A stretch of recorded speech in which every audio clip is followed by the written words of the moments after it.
said, oh, I've just been reading about that in the museum. Which museum? The Museum of Anthropology in Mexico City. Oh, it's all lies. None of that is true. Somebody at another table overheard us and said, oh, if you want to know what those pictures mean, I know an expert. He's a psychotherapist, but also an expert anthropologist. You should meet with him. He'll tell you your tonal. What's a tonal? Oh, it's your destiny. It's using an Aztec calendar and doing a calculation with numbers, including your birthday and birth year and name, to figure out your destiny. He's genius. You should really try to see him while you're here. I called Olene, or rather I texted Olene, and after about 15 texts we managed to make a meeting. He sat down and he took out his book. It had one of those beautiful red crimson ribbons in the middle and a kind of worn leather cover.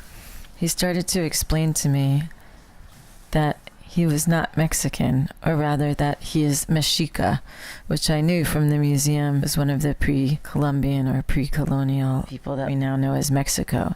He said, sure, I am of Mexico, but I am Mexica. He then started drawing and telling a long story about this notion where we think English is a universal language, but English is not a universal language.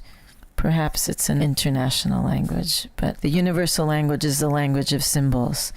And the beginning of these civilizations all started with these three symbols. He drew a line and a seed and a dot. One was spirit, one was body, and one was mind. Gender was interchangeable. The seed and the stick were used together to create the plant. It was a little bit hard to follow, but he proceeded to show me how, with just these three symbols, a whole language was spawned.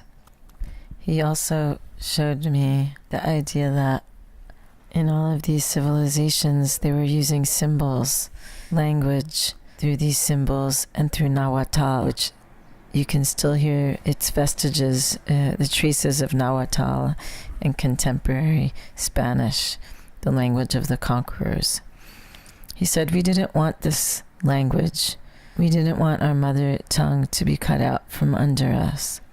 The picture I had showed him was actually about the snail, which is a critical symbol in Mexican origin stories. It's the beginning of all creation.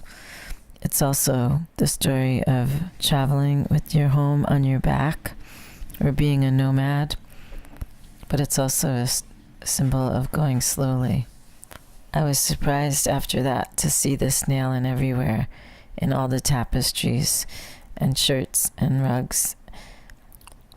The snail is the beginning of creation, cosmic cycle of life, birth, death, and regeneration.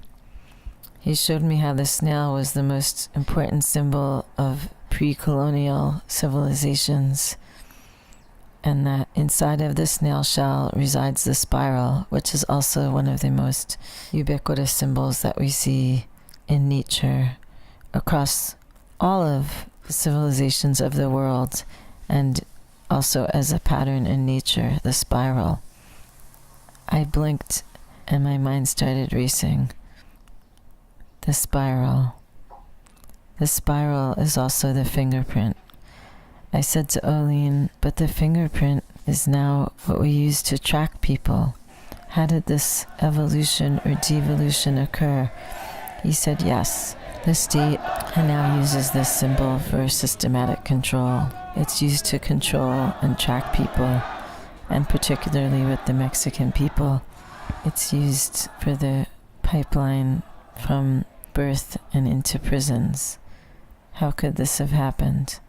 This beautiful symbol of birth, reproduction, death, now used as a way to incarcerate and deprive people of light, birth, regeneration, and liberty or freedom.